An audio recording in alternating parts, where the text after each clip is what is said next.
Namaste, yogis. All right, here we are, day 8, limb 8, the final limb on the 8-limb path of yoga. So today we're talking about Samadhi. Right? This word can translate as peace and bliss and pure joy. So this is a concept that is difficult to explain because it is a state of being. Right? It is better experienced than it is talked about. So Samadhi is a culmination of all of these practices, right? It's what we are moving towards by opening the mind and the heart through the yamas and the niyamas, and opening and strengthening the body to create that open and strong, flexible mind, and allowing the prana, the life force, to move through us, and withdrawing from the senses to really turn inward and be awakened to the vastness, the abundance of self. And then honing our ability to concentrate the mind, to be bound to a single focus or a single point. And then once we're able to reside in that space, right, that becomes meditation, as that is a continuous flow of that concentration. And then Samadhi comes when we are in that place of meditation, in that continuous flow of that concentration, right? But then it becomes so fluid and so natural that we are not even aware that we're in that state.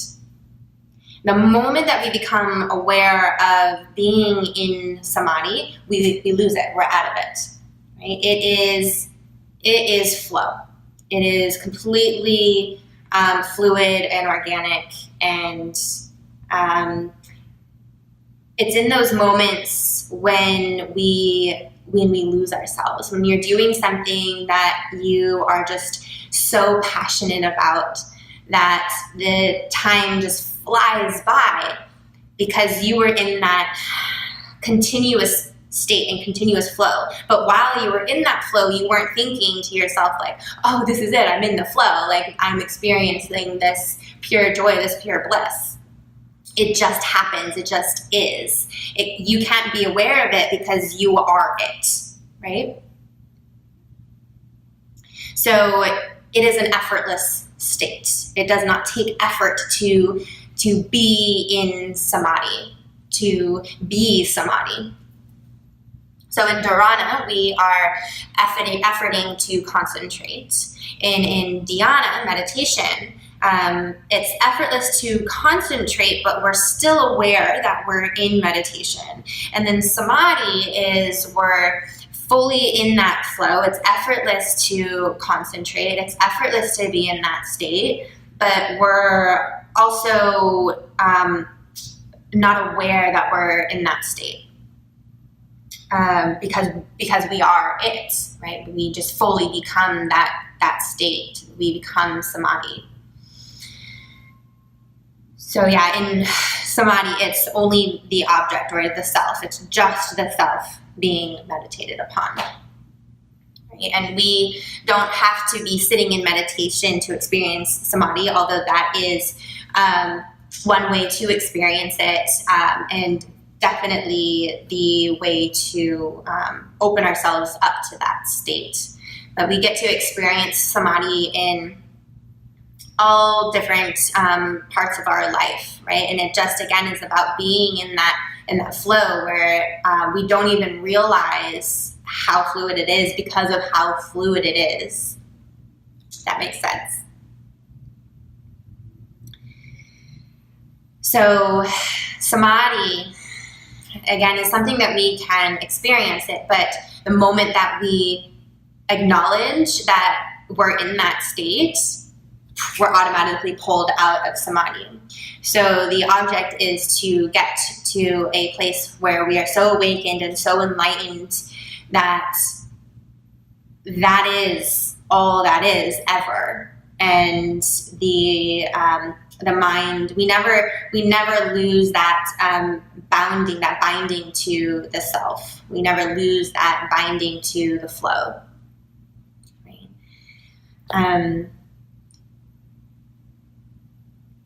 So yes, that is Samadhi, that state of pure joy, of pure bliss, and continuously flowing in that, and not being pulled in one direction or the other, and really fully being and embodying that essence in that state.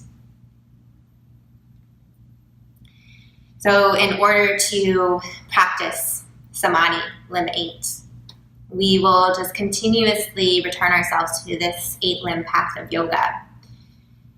And every time we find ourselves being pulled away from the path, or find ourselves being reactionary instead of being responsive, anytime we start to feel ourselves getting caught up or losing the control of the mind and the body and the senses and the breath, the practice is just to continuously return to the path. The path is always going to be here. It's always going to be here for us to return to.